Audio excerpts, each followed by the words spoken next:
তো এইটো আমাৰ কাৰেণ্ট এফেয়াৰ্ছৰ আজি প্ৰথমটো ভিডিঅ' যিটো নেকি আপোনালোকৰ সকলোবিলাক গভৰ্ণমেণ্ট এক্সামিনেশ্যনৰ কাৰণে সহায়ক হ'ব। ইয়াতে আপোনালোকে প্ৰথম কুৱেশ্যনটো চাই লওক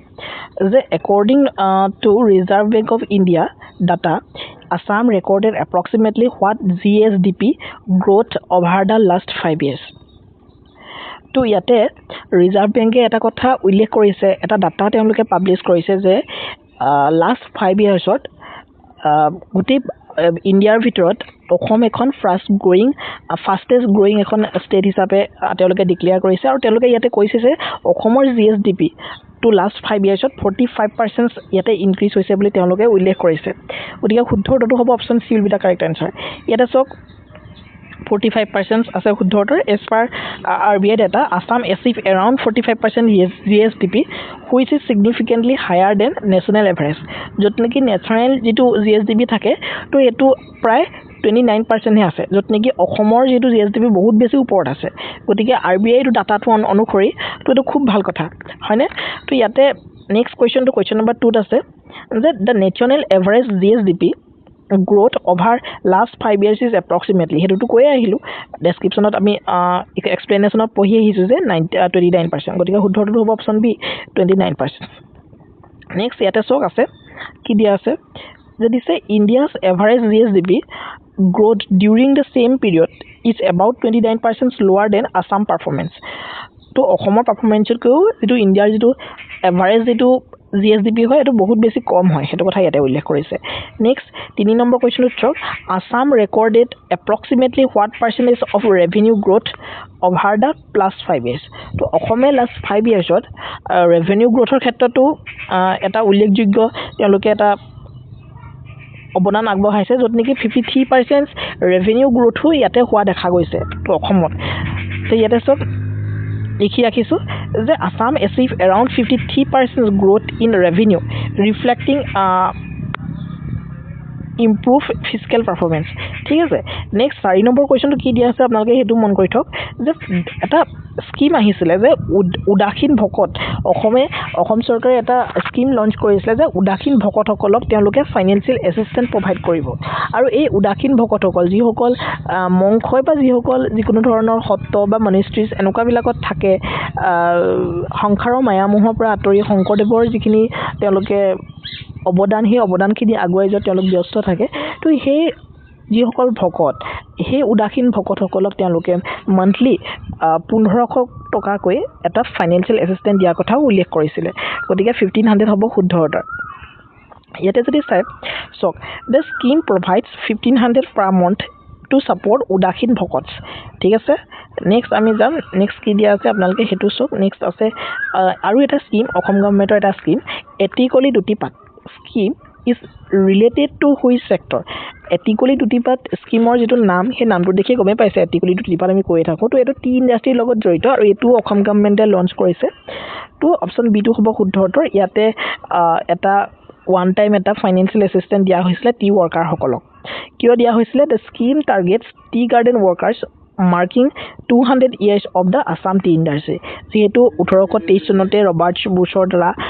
টি আৱিষ্কাৰ হৈছিলে আৰু এই 1823 পৰা এতিয়া 2023লৈকে প্ৰায় 200 বছৰ হ'ল। আৰু সেই 200 বছৰৰ পাছত 2026 চনৰ জানুৱাৰী মাহত তো ইয়াতে এটিকলি দুটিপাত নামৰ এটা স্কিমৰ থ্ৰুৱেদি তো এককালীন এটা সাহাৰ্য দিয়া হৈছিলে টি ৱৰ্কাৰ্ছখিনিক। ঠিক আছে। তো এই স্কিমটো মনত ৰাখি থৈ দিব। ইয়াতে কৈছে যে under Etikoli Dutipat how much one time financial assistance is provided. তো এইটো মান্থলি দিয়া হোৱা নাছিলে, এইটো ওৱান টাইম এটা ফাইনেন্সিয়েল এছিষ্টেঞ্চ দিয়া হৈছিলে টি ৱৰ্কাৰ্ছসকলক আৰু সেইটো 5000 টকা দিয়া হৈছিলে তেওঁলোকক। তো এটিকলি দুটিপাত স্কিম। নেক্সট ইয়াতে মই লিখি ৰাখিছোঁ আপোনালোকে চাই ল'ব পাৰে যে eligible tea workers receive 5000 as one time assistance. ঠিক আছে। নেক্সট যদি যাওঁ কুৱেশ্যন নম্বৰ 7। কুৱেশ্যন নম্বৰ 7টো কি দিয়া আছে the Etikoli Dutipat scheme was launched on, কেতিয়া এইটো লঞ্চ কৰা হৈছিলে। তো এটিকলি দুটিপাত যিটো স্কিম হয় এইটো তিনিচুকীয়াৰ ডুমডুমাত লঞ্চ কৰা হৈছিলে আৰু ইয়াতে ডুমডুমাত 25 জানুৱাৰী 2026 তাৰিখে গণতন্ত্ৰ দিৱসৰ ঠিক আগদিনাখন ইয়াতে লঞ্চ কৰা হৈছিলে আৰু তাতে আপোনালোকৰ এককালীন 5000 টকা টি ৱৰ্কাৰ্ছসকলক প্ৰদান কৰা হৈছিলে। নেক্সট ইয়াতেও আমি লিখি ৰাখিছিলোঁ চাই ল'ব পাৰে আপোনালোকে। The scheme was launched on 25 January 2026 at Doomdooma তিনিচুকীয়াৰ ডুমডুমা ঠিক আছে নেক্সট যদি যাওঁ আমি তললৈ 8 নম্বৰ কুৱেশ্যনটো কি দিয়া আছে আপোনালোকে সেইটো মন কৰক দ্য লঞ্চ লোকেশনস অফ এটিকলি দুটিপাত কৈ আহিলো ডুমডুমা তিনিচুকীয়া শুদ্ধটো হ'ব option C will be the correct answer next ইয়াতে লিখাই আছে সক the scheme was launch Doomdooma in Tinsukia district ঠিক আছে নেক্সট আমি যাম কোয়েশ্চন নাম্বার 9 কোয়েশ্চন নাম্বার 9 ত কি দিয়া আছে সক আমি লিখি ৰাখিছো যে approximately how many tea garden workers benefit from this scheme যেটো এটিকলি দুটিপাত এই স্কিমটো থ্ৰুৱেদি প্ৰায় চৰকাৰে 6 লাখ আমাৰ ট্ৰি গাৰ্ডেন ওয়াৰ্কাৰক কি হয় এটো বেনিফিটটো দিব বিচাৰিছিল option C will be the correct answer হ'ব শুদ্ধটো ইয়াত আছে 6 লাখ আছে তো around 6 lakh ওয়াৰ্কাৰ্স across the Assam benefit from the schemes ঠিক আছে নেক্সট 10 নম্বৰ কোৱেশ্চন কি দিয়া আছে সক the scheme covers tea gardens in how many district of Assam তো প্ৰায় 27 খন ডিস্ট্ৰিক্টৰ প্ৰায় 6 লাখ কৈ টি গাৰ্ডেন ওয়াৰ্কাৰ্সক এই স্কিমটো থ্ৰুৱেদি বেনিফিট দিব বিচাৰিছিল অসম চৰকাৰে ঠিক আছে So the scheme covers প্ৰায় 836 খন টি গাৰ্ডেন তেওঁলোকে কভাৰস কৰিছে যত নেকি 6 লাখ টি গাৰ্ডেন ওয়াৰ্কাৰ্স আছিল ঠিক আছে 27 খন ডিস্ট্ৰিক্টৰ মনত ৰাখি থৈ দিব মই যিবিলাক ফ্যাক্ট কৈ আছো এফেক্ট বিলাকৰ ওপৰতে কোৱেশ্চন আহিব গতিকে মনত ৰাখি থৈ দিব মই কাৰেন্ট এফেয়াৰ্ছত যিমান পাৰো কোৱেশ্চন আপোনালোকৰ সৈতে ডিসকাশন কৰিম কেৱল অসমৰ বুলিয়ে নহয় নেশনাল ইন্টাৰনেশনাল সকলোবিলাক টপিকেই থাকিব গতিকে ভিডিওসমূহ কন্টিনিউ কৰিব মই প্লেলিস্ট বনাই দিম ঠিক আছে ইয়াতে কৈছে Lachit one satellite was developed by which institution আমাৰ অসমে 2026 চনৰ প্ৰায় 12 জানুৱাৰী তাৰিখে এটা স্যাটেলাইট লঞ্চ কৰিছিলে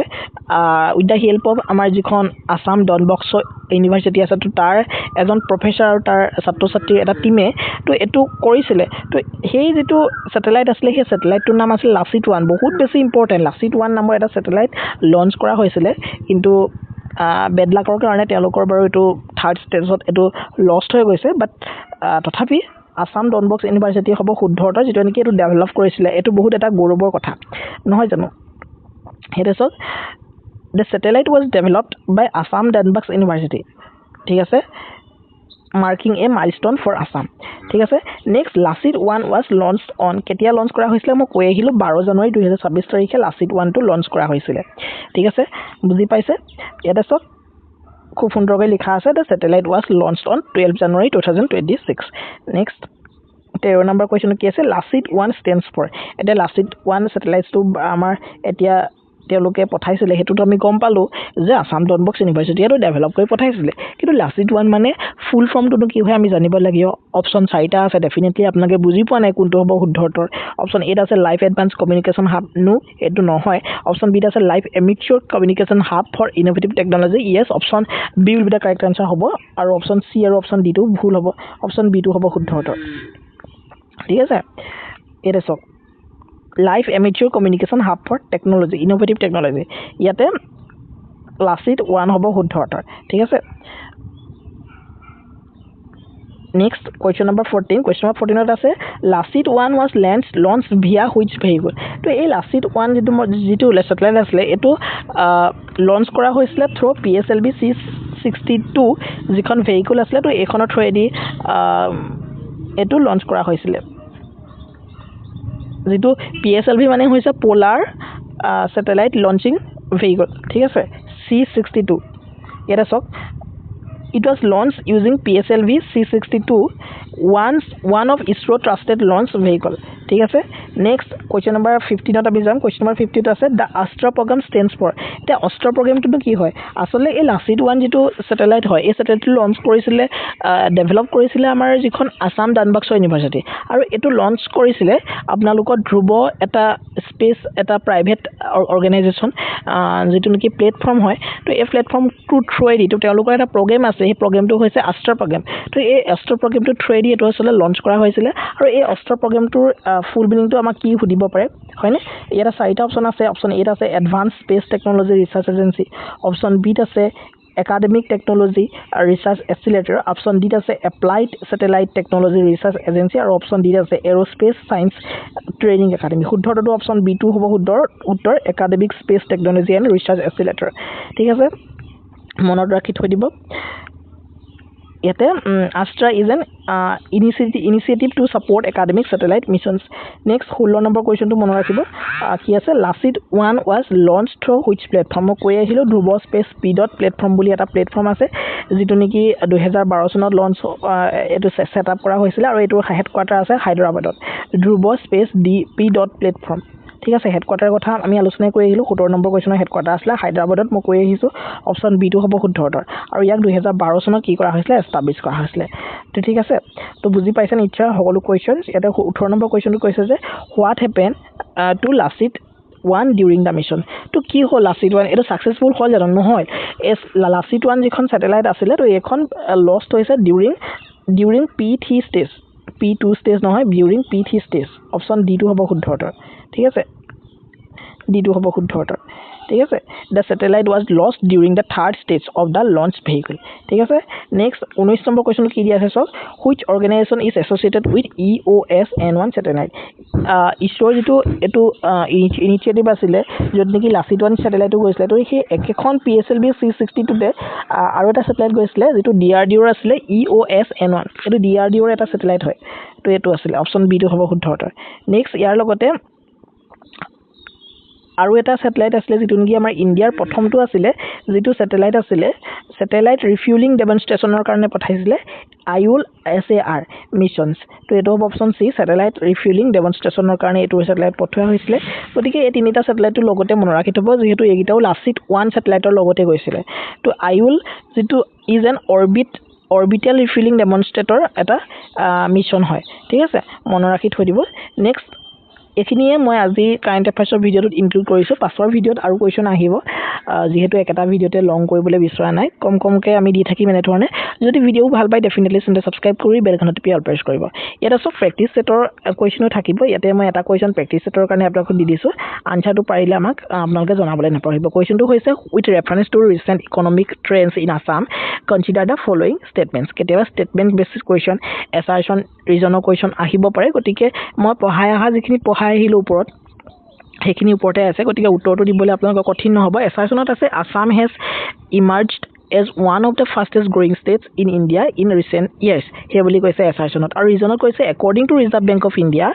data Assam recorded around 45% GSDP growth over the last 5 years higher than the national average about 29% ঠিক আছে তো ইয়াতে তলৰ কোনটো হ'ব শুদ্ধ উত্তৰ ইয়াতে সুধিছে অপচন এ আছে both A and R2 মানে এছাৰশনৰ ৰিজন দুইটাই ট্ৰু হয় যত নেকি R ৰিজনটো কাৰেক্ট এক্সপ্লেনেশন হৈছে এ কাৰণে আৰু both A and R are true হয় দুইটাই শুদ্ধ হয় কিন্তু R is not correct explanation যত নেকি R2 এৰ যেটো কাৰণ হেতু বতাব পৰা নাই নেক্সট অপচন সি আছে A টো শুদ্ধ কিন্তু B টো R টো ভুল হয় নেক্সট অপচন ডি আছে A টো ভুল হয় কিন্তু R টো শুদ্ধ এই ধৰণে কৈছে গতিকে কোনটো হ'ব শুদ্ধ উত্তৰ আপোনালোকে কমেন্ট কৰি জনাব লগতে আৰু কোৱেশ্চন আছে মই এইখিনি পাৰিলে আপোনালোকক টেলিগ্ৰামত দি দিম এইখিনি আপোনালোকে প্ৰেক্টিস কৰিব বহুত বেছি টান নাপায় কাৰণ এইখিনি কথা ওপৰত আলোচনা কৰি আহিছো আৰু দৰকাৰ হলে আমি ডেফিনেটলি এই কোৱেশ্চনসমূহ আপোনালোকৰ সৈতে ডিসকাশন কৰি দিম তো ঠিক আছে তো ভিডিওটো ইমানে আছিল so thank you so much see in the next video